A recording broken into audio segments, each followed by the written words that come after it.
келіп сізге діндегі правасын качать ететін әйелдің мүлдем қажет жоқ. Ол мейлі орамалда болсын, ол мейлі Құран жаттаған болсын, ол мейлі басқа болсын, одан да сіздің разылығыңыз дейтін, сіздің ата-анаңызға өзінің ата-анасына қарағандай қарайтын сондай жар іздеңіз. Сол жарда қайыр бар. Егер оның намазы, оның жаттаған Құраны, алған білімі, сол нәрсеге оны тәрбиелемеген болса, сіздің ата-анаңызға құрметпен қарауға тәрбиелемеген болса, онда ода қайыр жоқ. Ода ешқандай жақсылық жоқ. Қазір өкінішке қарай, орамалды тағып алған, енді мүмкін артық болар бұл әңгіме, орамалды шайтандар деуге болады. Сондайлар көбейіп кетті өкінішке қарай. Орамалды тағып алған, бірақ тойларда секіріп билеп жүр. Орамалды тағып алған қанша отбасыларды бұзып жүр.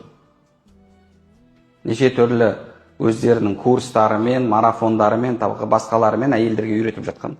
Егер сондайлардың сабағына тойып алған, соны ішіп, жеп, солардың сабақтарын кекірген кезде сол бағанағы марафондарының, әлі курстарын иісі шығып тұрған қыз болатын болса, ол жерден бағанағы екі аяқ киіміңізді қолыңызға алыңыз да қашып кетіңіз.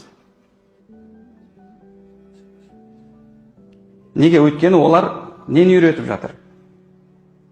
Сенің жеке пространствоң, сенің жеке құқығың, сенің самооценкаң, сенің анау, сенің мынау, күйеуің алдында сен анаға міндетті емессің, мынаға міндетті емессің. Қарасаң, бағанағы бірнеше байға тиіп ажырасқан, немесе мүлдем байға тимеген әйелдер қазір біздің әпке қарындастарымызға қалай бақытты ел болуды, қалай бақытты өмір сүруді үйретіп жатыр өкінішке қарай. Солардың сабақтарының нәтижесінде қанша отбасылар ажырасып жатыр. Жұртқа сабақ береді, жұртқа имандылықты үйретеді, бірақ күйеуінің рұқсатынсыз мысалы сапарлатып жүр. Тіпті өкінішке қарай қазір махрамсыз менімен бірге умраға жүріңдер, менімен бірге қажылыққа жүріңдер деп әйелдерді жинап алып умраға қажылыққа алып барып жатыр. Сол бағанағы блогерлер, сол бағанағы жас әйел қыздар барып алады да ол жақта әйтеуір ойы есіл-дерті контент түсіру, тағы басқа қылу. Өкінішке қарай қазір орамалды осындай орамалына лайық емес әпке қарындастарымыз көбейіп кетті. Соларды қанша отбасылардағы әйелдер тыңдап жатыр. Тыңдап алып, кейін күйеуіне келіп провокация етеді.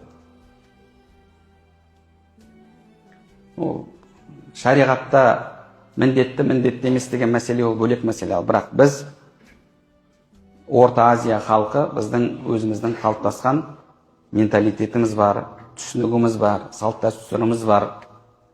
Мүмкін басқа халықтарда ата-анасын қартайған жеке қалдырып, өздері жеке өмір сүре беретін шығар.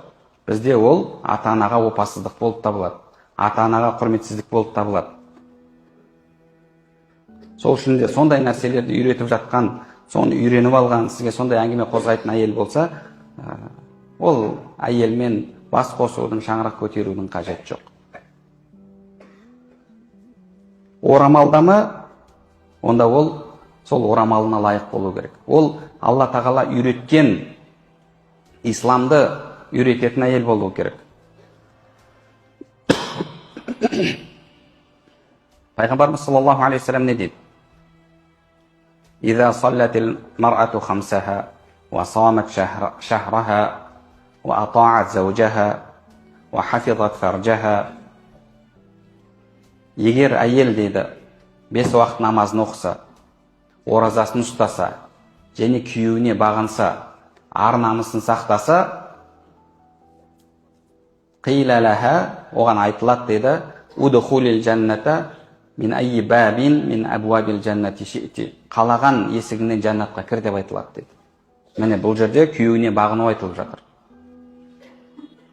Өзінің правасын качать ету емес. Пайғамбарымыз саллаллаху алейхи уассалам егер адамның адамға сәжде етуіне рұқсат болғанда, күйеуіне сәжде етуге әйеліне бұйырар едім деді.